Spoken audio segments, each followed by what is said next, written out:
Hello friends, আজকে দেখুন আপনাদের সামনে এই ডেটাটা আপনারা রেডি করতে পারবেন কি করে, তার ডিটেলসে আপনারা জানতে পারবেন।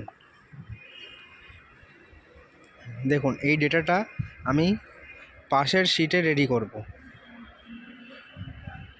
সিট নাম্বার যে 1-এ ডেটাটা আছে সেটা আমার সিট নাম্বার 2-এ লাগবে, কিন্তু কপি পেস্ট করে তো সবাই ডেটা বানায়, বাট এটাকে ফর্মুলা দিয়ে কিভাবে আপনারা ডেটাটাকে রেডি করবেন সেটা দেখার জন্য ভিডিওটা আপনারা ফলো করুন এবং সাবস্ক্রাইব করে দিন।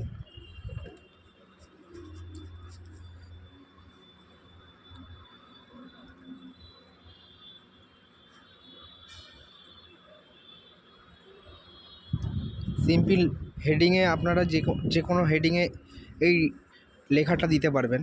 তার এগেনস্টে আপনারা যে কোনো ডেটা আপনাদের নিজেদের ইচ্ছা মতো যে ডেটাগুলো রেডি করতে লাগে ডেলি বেসিস কাজের জন্য, সেই ডেটাটা মেনশান এখানে পুরোটাই করা আছে। এর এগেনস্টে আপনাদের যদি বেশি কলম লাগে, বেশি রো লাগে, সেগুলো আপনারা অ্যাড করতে পারবে সহজেই।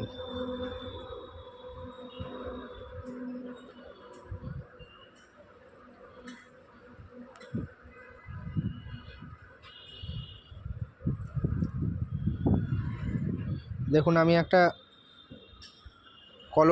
কলমগুলোকে মার্জ করার জন্য হোমে গিয়ে মার্জে গিয়ে কলমগুলোকে সবকটাকে একসাথে ধরে মার্জ করলাম।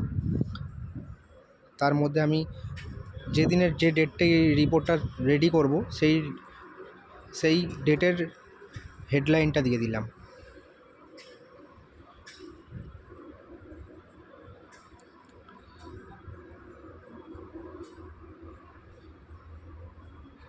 তারপরে আপনাদের যেগুলো লাগবে, যার এগেনস্টে আপনারা রিপোর্টটা রেডি করতে চাচ্ছেন, যার এগেনস্টে আপনারা কিছু আপনাদের ভ্যালু লাগলো বা কোনো কিছু নাম, সেগুলো হেডলাইন করে দিলেন।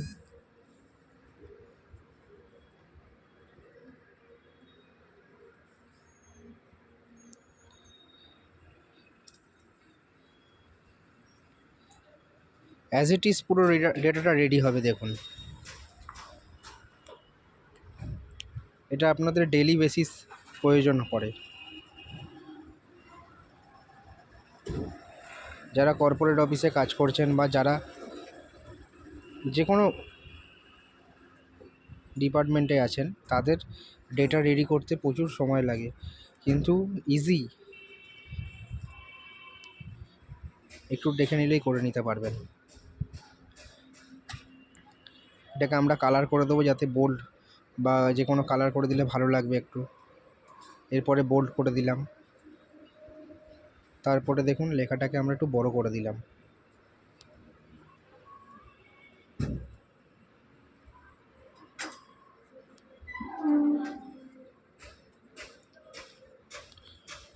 ডেটের জায়গায় ডেটটা মেনশান করে দেবেন।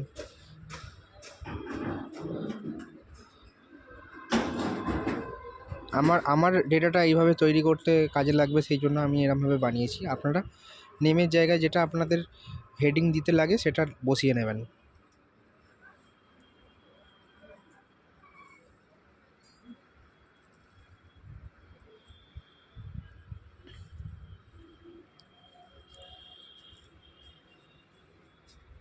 পুরোটা সিলেক্ট করে নেব, করে নিয়ে সেন্টার, দেখুন সেন্টার করে নেব, মধ্যিখানে করে নিলে এটা দেখতে ভালো লাগবে।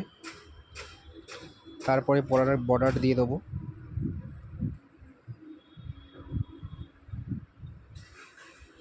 এটাকে একটু বড় করে দিলাম বর্ডারটাকে।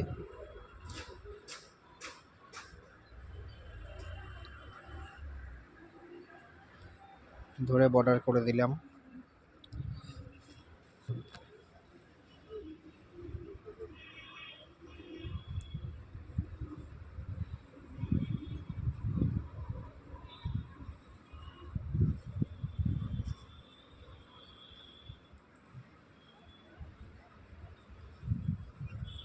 আপনারা সবাই ভিডিওটিকে দেখছেন কিন্তু কেউ সাবস্ক্রাইব করে যাচ্ছেন না।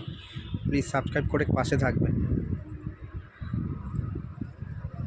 দেখুন এটাতে আর একটা জিনিস আপনাদের বোঝানোর আছে, যেটা হচ্ছে আমি ডেটার নিচে অন্য কোনো সেম যদি আমার ডেটা কপি পেস্ট হয়ে যায় বা কোনো কিছু ডুপ্লিকেট পড়ে যায়, তার ডুপ্লিকেট কীভাবে আমি বুঝতে পারবো, কীভাবে আমি সরাতে পারবো, ডুপ্লিকেটটাকে হাঁটাবো কী করে? যেমন আমার এখন দেখুন ফার্স্ট কলমে যেটা আছে, সেকেন্ড কলমেও সেটা আছে। দেখুন এই দুটো কলমে সেম আছে। আমি ডুপ্লিকেটটা কীভাবে করছি দেখুন, এখানে আমার পুরো বোঝা যাচ্ছে যে ডুপ্লিকেট আছে। এটা যদি আপনার 100 লাইন আইটেমের পরে হয় বা অনেক নিচে হয়, তাহলে তো আপনি বুঝতে পারবেন না। তার এগেনস্টে এই ফর্মুলাটা ইউজ করলে আপনি ইজিলি বুঝতে পেরে যাবেন যে আপনার ডেটাটা ডুপ্লিকেট আছে। তখন আপনি সেটাকে ডিলিট করে দেবেন।